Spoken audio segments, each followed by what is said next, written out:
Hello বন্ধুরা, good morning. আশা করি তোমরা সবাই খুব ভালো আছো। আমিও খুব ভালো আছি। অর্পিতা ডেইলি লাইফস্টাইলের নতুন একটা ভিডিওতে তোমাদেরকে অনেক অনেক স্বাগত। বেশ কিছু কারণবশত আমি অনেক দিন ধরেই ভিডিও আপলোড করতে পারি না, মানে এডিটই করা হয় না, তো আপলোড কী করে আর করব। বেশ কিছু পুরনো ভিডিও জমা হয়ে আছে, সেগুলো ধীরে ধীরে তোমাদের সঙ্গে সব শেয়ার করব। আজকে হচ্ছে ফেব্রুয়ারির 2 তারিখ, মানে প্রথম দিন সরস্বতী পুজোর ভিডিও এটা। সকালবেলা উঠেই তোরসা তন্নি বাড়ির পাশে যে মণ্ডপটায় প্রথম দিন পুজো হচ্ছিল সেখানে চলে এসছে। ভিডিওতে দেখতেই পাচ্ছ যে প্রতিমাও এখানে চলে এসেছে, আর এই মণ্ডপটা পুরো এখানকার বাচ্চারাই তৈরি করেছে।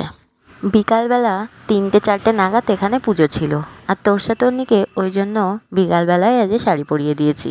তোরসা এখন রেডি হয়ে চলে যাচ্ছে ওর বোন রেডি হয়েছে কিনা দেখতে, তারপরে দুই বোন মিলে একসঙ্গে যাবে পুজো মণ্ডপে।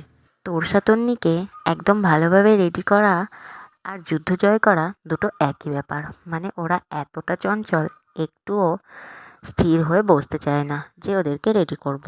আর শাড়ি পরাটা এমনি ভীষণ ঝামেলার ব্যাপার, সেখানে তো ওরা বাচ্চা মানুষ।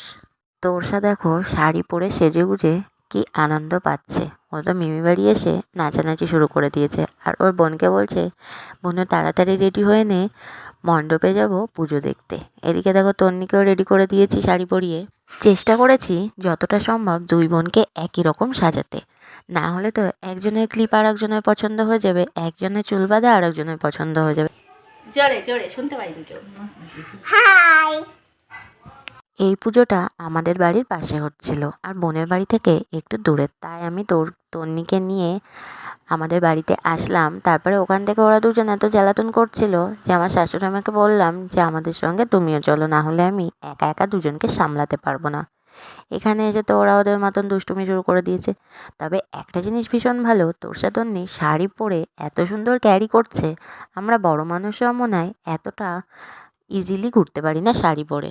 তবে আমি সবসময় চেষ্টা করি তোরসাকে সব ধরনের পোশাকে অভ্যস্ত করা এবং সমস্ত পরিবেশে মানিয়ে নেওয়ার অভ্যস্ত করা, কারণ জীবনে চলার পথে কখন কোন পরিস্থিতির সম্মুখীন হতে হয় সেটা স্বয়ং ঈশ্বর ছাড়া আমরা কেউই জানি না। কালকে তোরসা তন্নি হাতে খড়ি দেবে, আর কালকে খুব সকালে পুজো আছে, সকাল 6:30টায়।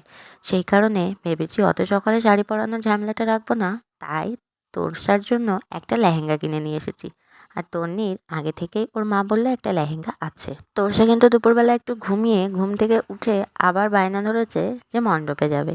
আমি বললাম তোর ঠাম্মির সাথে যা, ও তো কিছুতে যেতে রাজি হলো না, অগত্যা আমাকেই নিয়ে যেতে হলো তোরসাকে। তোরসার আবার ঘুম থেকে উঠলে মার প্রতি ভালোবাসাটা একটু বেড়ে যায়, সেটা তোমরা ভিডিওটা দেখেই বুঝতে পারছো। ভিডিওটা ভালো লাগলে অবশ্যই লাইক, কমেন্ট, শেয়ার করো।